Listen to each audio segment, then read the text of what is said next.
J'espère que vous allez bien. On va commencer par un petit message pour vous. Qu'est-ce que vous devriez savoir? Sur quoi vous devriez travailler? On va le faire avec les mini-guidances qui sont aussi disponibles sur ma boutique. Ou alors, vous m'envoyez un mail, je vais vous laisser le mail là. Et je vous envoie les tarifs et les liens. C'est des mini-guidances qui sont écrites à la main. Et des mini-guidances écrites sur du papier à fleurs qui est fabriqué en France. Donc vous faites le choix, celle qui vous attire le mieux. Hein. Des fois je reprends plusieurs fois l'écriture, hein, parce que je me loupe pas. Alors celle-là, celle-là ou celle-là. Je vous ai choisi celle-là. La force, c'est le tarot Light Seers qui accompagne cette mini-guidance écrite à la main.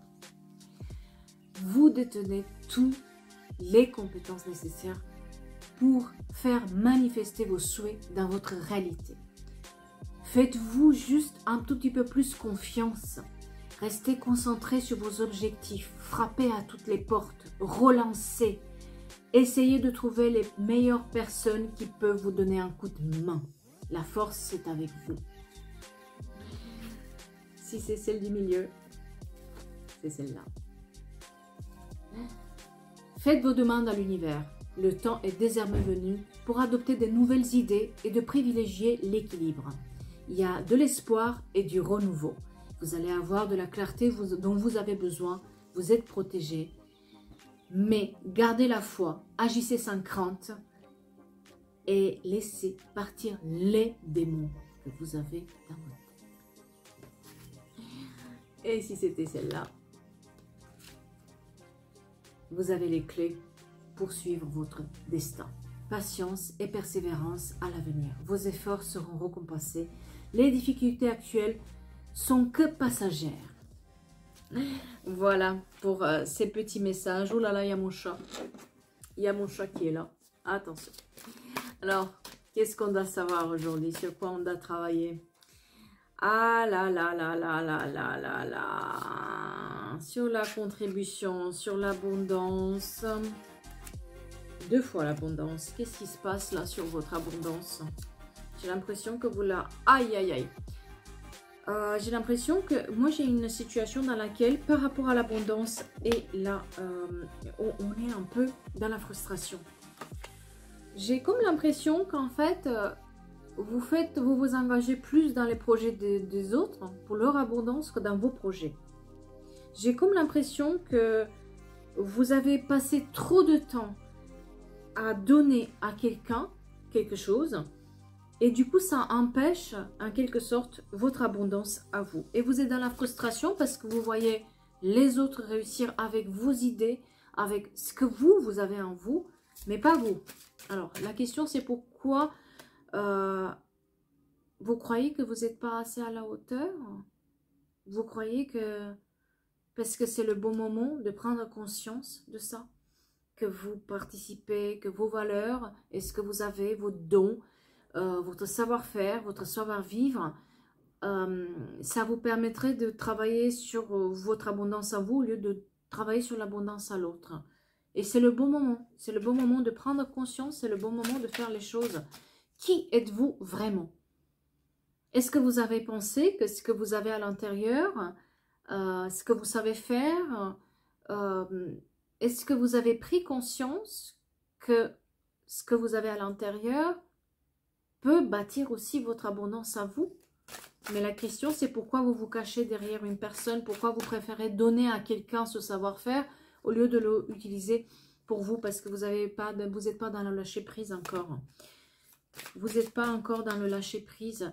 Vous n'êtes pas encore dans la cohérence. Vous n'avez pas fait le choix encore. Alors, voyons voir qu'est-ce qui vous bloque là-dedans. C'est quoi ces blocages qui font qu'aujourd'hui, vous préférez vous mettre en avant par rapport à une autre personne que par rapport à vous-même? Le respect de soi. Vous avez perdu votre confiance en vous. Vous avez peut-être... il y a ces pensées limitatives qui font qu'on dirait que vous ne vous sentez pas à la hauteur. On vous a dit que vous n'êtes pas à la hauteur. Et on dirait que c'est dû aussi à votre famille, à votre cadre familial, où on vous a dit que c'est comme ça et pas autrement. Et ça a créé de la frustration alors que peut-être vous êtes une autre type de personne, peut-être que vous êtes autrement bâti. Et Et ça vous angoisse et ça vous fait peur de sortir de ça et ça bloque aussi. Moi, j'ai un blocage aussi au niveau de la gorge, du chakra de la gorge, avec un corps physique qui est souffrant et je ne sais pas pourquoi je n'arrête pas de me gratter. Donc, peut-être que vous avez développé aussi par la frustration des problèmes de peau. Mais c'est dû vraiment à quelque chose qu'on nous a mis dans la tête. C'est-à-dire qu'il faut se taire, il faut subir. Il vaut mieux subir et être dans l'ombre qu'être dans la lumière. Et c'est ça qui vous fait peur aujourd'hui, en fait, de se mettre en lumière et c'est un blocage. Moi, j'ai un blocage là-dessus dans le sens où il y a une leçon que vous devriez apprendre. Alors, pourquoi cette frustration? Qu'est-ce qui s'est passé pour qu'il y ait cette frustration? Est-ce que je peux le voir comme ça? On va voir. Qu'est-ce qui fait qu'aujourd'hui, vous êtes dans cette frustration-là? Moi, j'ai plutôt des signes de bélier, taureau, gémeaux. Avec quelqu'un qui est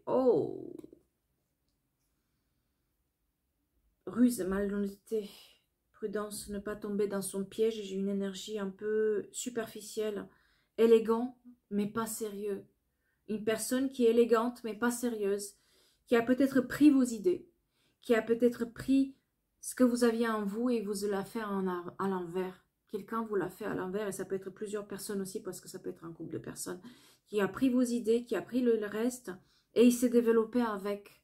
Et vous le voyez grandir cette personne et je pense que cette personne elle a abusé un tout petit peu de votre confiance et de vos sentiments. Parce que je pense que c'est quelqu'un qui manipule par les sentiments. Et vous avez eu un coup de foudre pour cette personne, pour l'aider, pour venir en aide. Vous lui avez tout donné et en fait, cette personne, elle a tout pris. Et vous voyez qu'elle bâtit son univers, qu'elle bâtit sur vos idées, sur ce que vous êtes, sur ce que vous lui avez donné. Alors que vous auriez pu les faire. Et c'est ça aussi qui crée cette frustration. Et c'est pour ça que vous n'êtes pas cohérent avec vous-même aussi. J'espère que ça va vous parler, cette situation. On va voir le dénouement de tout ça. Parce que j'ai l'impression que ça vous a porté préjudice, cette situation. Et que vous avez la réussite, vous avez les cadeaux, mais vous ne vous faites pas confiance en fait. Vous n'arrêtez pas de vous former, de rêver un peu de ce qui pourrait être cette situation. Mais finalement, vous ne faites pas les choses. Vous savez que vous valez quelque chose, vous savez, mais vous avez peur par ces pensées de la famille.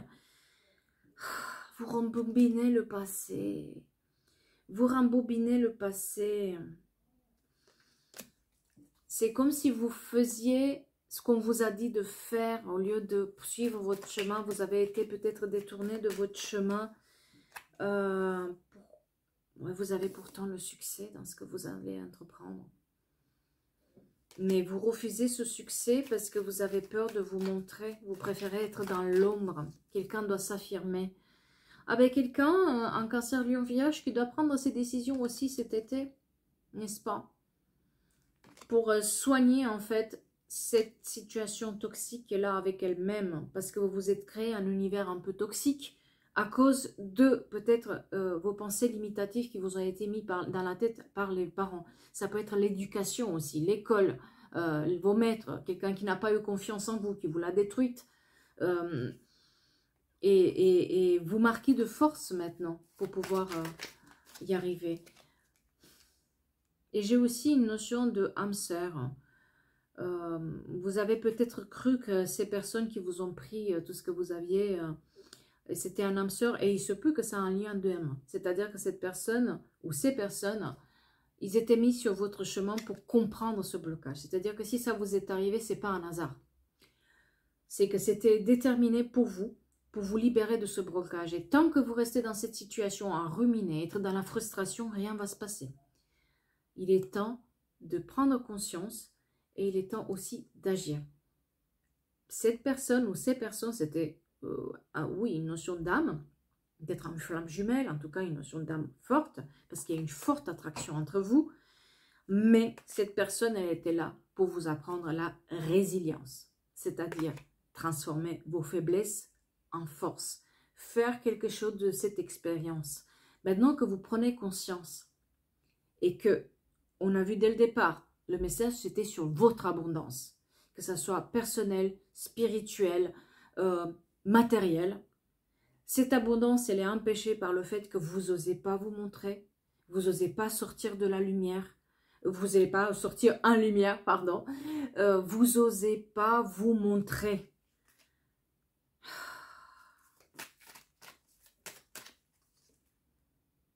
Et il y a une notion aussi de spiritualité, donc ça peut aussi qu'on soit sur du flamme jumelle, ou en tout cas sur un lien karmique avec une personne qui était là pour vous apprendre ça. Il se peut aussi que ces derniers temps, il y a votre spiritualité, vous vous orientez plus vers la spiritualité, ou vous voulez plus être dans ce domaine-là, mais vous n'osez pas. Peut-être vous faites des bijoux, vous voulez faire des bijoux, vous voulez faire des pierres, vous voulez faire de la naturopathie, toutes ces choses où on mélange un peu la spiritualité avec le réel. Et vous êtes dans cette situation où il y a comme une élévation qui doit se faire, mais vous la refusez. Et justement parce que vous avez l'impression que c'est pas pour vous, vous n'êtes pas à la hauteur, ou vous refusez de voir la réalité en face. Vous avez trop de doutes et vous êtes dans la confusion. Vous n'êtes pas ancré dans... Soit vous êtes trop ancré dans le matérialisme et vous refusez complètement la spiritualité, soit vous êtes trop dans la spiritualité et vous refusez le matérialisme. Et c'est ça qui fait qu'en fait ça bloque. C'est qu'il va falloir trouver l'équilibre parce que ne serait-ce que sur les liens d'âme, sur les liens flammes jumelles, sur l'abondance en général, il faut apprendre à avoir le juste équilibre. On ne peut pas être que dans la spiritualité et ne pas être dans le matériel. On ne peut pas être que dans le matériel et pas dans la spiritualité quand on est dans ces cas-là. Et vraiment une notion, voilà, il réapparaît cette personne fausse et cette personne superficielle, j'ai vraiment une énergie masculine, donc c'est-à-dire que c'est quelqu'un qui est fort, qui a eu du pouvoir sur vous. C'est souvent ce qui se passe. Hein. Et vraiment, j'ai cette notion de superficialité. On ne va pas au bout des choses. Cette personne, elle prend aux autres les idées et se les met à son nom. Elle sait y faire, on manipule. C'est quelqu'un qui va se montrer, quelqu'un qui a du charisme, quelqu'un à qui on ne va pas dire non, n'est-ce pas? Et vous n'avez peut-être pas osé dire non à cette personne et c'est ça qui a fait que ça... Mais aussi par le fait que vous tenez à cette personne, parce qu'il y a cette attraction entre vous. D'accord? Il y a un pause en break pour le moment et ça fait du on-off. C'est-à-dire qu'il y aura une reprise de communication avec cette personne peut-être cet automne. Parce qu'il y a... J'ai vraiment le sentiment que si vous vous mettez en place maintenant, que vous prenez conscience de vos valeurs, de vos capacités et tout ce que vous avez à apporter à vos projets, et vous faites confiance, eh bien, cet été, il y a quelque chose qui se déclenche et cette personne, elle va le voir. Et si jusque maintenant, elle ne vous parle plus, cet automne, elle va revenir à la communication parce qu'elle va être jalouse de vous. Parce qu'elle va comprendre qu'en fait, vous avez compris son jeu et qu'elle ne peut plus vous manipuler et peut-être qu'elle se fait aussi avoir par d'autres personnes qui ne veulent plus lui donner. Parce que, à force de faire cet exercice, je suis désolée de vous dire, ça peut marcher une fois, deux fois, trois fois, cinq fois, mais ça ne peut pas marcher à l'infini. Quelqu'un, à un moment donné, va parler. Donc, j'ai vraiment cette notion de quelqu'un parle et cette personne, elle essaie de refaire tout le monde pour voir qui va tomber encore dans ce piège. Et c'est vraiment cette énergie de l'automne, d'accord? Et vous allez être comme si vous étiez un rival. Il y a un rival qui est là-dedans. Quelqu'un qui va parler, quelqu'un qui a vu son jeu, quelqu'un qui va dire quelque chose et peut-être va vous donner aussi des informations à vous, justement. Parce que ça va discuter.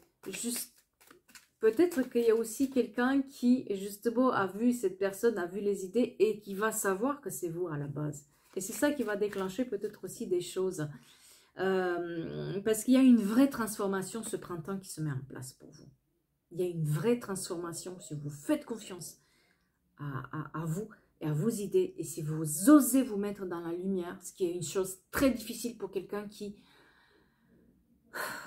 n'accepte pas ça, pour quelqu'un qui toujours a été dans l'ombre de l'autre, et surtout les énergies féminines qui sont là, c'est-à-dire quelqu'un qui est plus dans la féminité, quelqu'un qui a subi des violences physiques et psychologiques, quelqu'un à qui on l'a rabaissé tout le temps.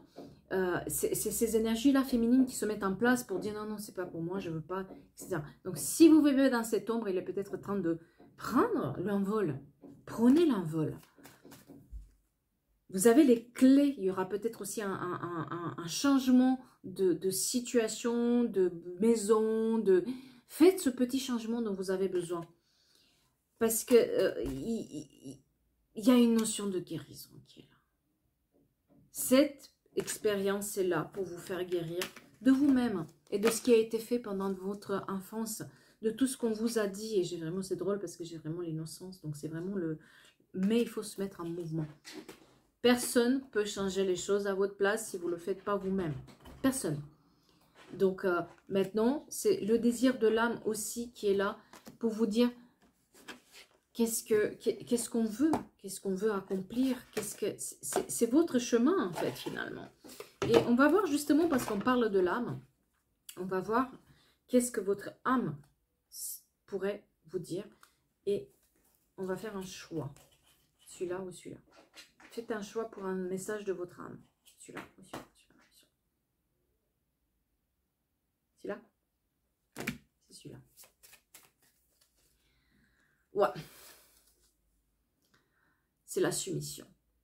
Votre âme se soumet alors que ça ne devrait pas être comme ça. Vous êtes quelqu'un de trop soumis, trop dans l'ombre, trop de... Et c'est parce qu'il y a un manque en vous. Vous ne vous écoutez pas. Vous ne prenez pas conscience de ce que vous êtes à l'intérieur. Quelqu'un vous manque et par ce manque-là, vous comblez un vide en vous mettant en arrière, à être soumission. Mais c'est ce manque-là, c'est un manque de vous-même, c'est-à-dire que votre âme vous demande de vous reconnecter avec vous-même.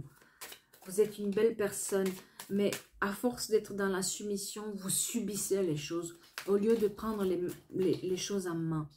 Et vous allez regretter ça, vous êtes trop dans les regrets. Vous êtes trop dans « je refais le passé », vous êtes trop dans « je ne vis pas pour moi, je vis pour les autres et je vis à travers les autres ». C'est ça qui vous empêche aussi aujourd'hui peut-être d'avancer. Et il y a aussi l'éducation qui a fait que vous êtes dans cette soumission-là. C'est-à-dire on vous a mis dans la tête des idées qui font que non, vous n'êtes pas à la hauteur, vous ne méritez pas, vous n'allez pas savoir le faire, il vaut mieux le donner vos idées à quelqu'un d'autre. Il vaut mieux travailler pour quelqu'un d'autre que pour vous-même parce que vous n'allez pas être capable d'être par vous-même. Ces idées-là vous ont été mises en tête. Alors, si vous avez choisi celui-là, qu'est-ce que votre âme peut vous dire? De vous libérer. Il est temps de vous libérer de cette chose qui vous empêche d'aider. Et pour ça, c'est parce que vous ne demandez pas de l'aide. Vous préférez rester dans votre coin, dans l'ombre, au lieu de demander de l'aide. Parce qu'il y a des personnes qui sont passées par les mêmes situations. Mais on dirait que vous ne voyez pas le voir ou vous ne voulez pas le voir. Donc, à vous de prendre aussi la décision là-dessus. Parce que vous êtes dans une sorte de dualité. C'est-à-dire que vous savez ce que vous allez faire, mais vous préférez regarder les autres faire que vous. Il est temps de rompre cette dualité et il est temps de faire les choses parce que votre âme vous demande vraiment de vous libérer de ça. Et c'est un blocage karmique qui est là. C'est-à-dire qu'il y a une leçon que vous n'avez pas apprise. Cette chose n'est pas là par hasard. Elle est là parce que ce blocage, il est là parce que vous ne vous libérez pas d'une situation. Vous préférez vous entêter à vous taper la tête contre un mur au lieu de faire autrement les choses. Voyez autrement les choses. Essayez de voir pourquoi ça se répète en cycle dans votre vie. Qu'est-ce que vous répétez? Et cette chose-là, il va falloir la changer. D'accord? Et c'est lié aussi à une colère qui est encore en vous. Parce que vous ne voyez pas que la personne la plus importante de votre vie, c'est vous et pas les autres. Et il est temps de se libérer de ça. Je vous souhaite une belle journée.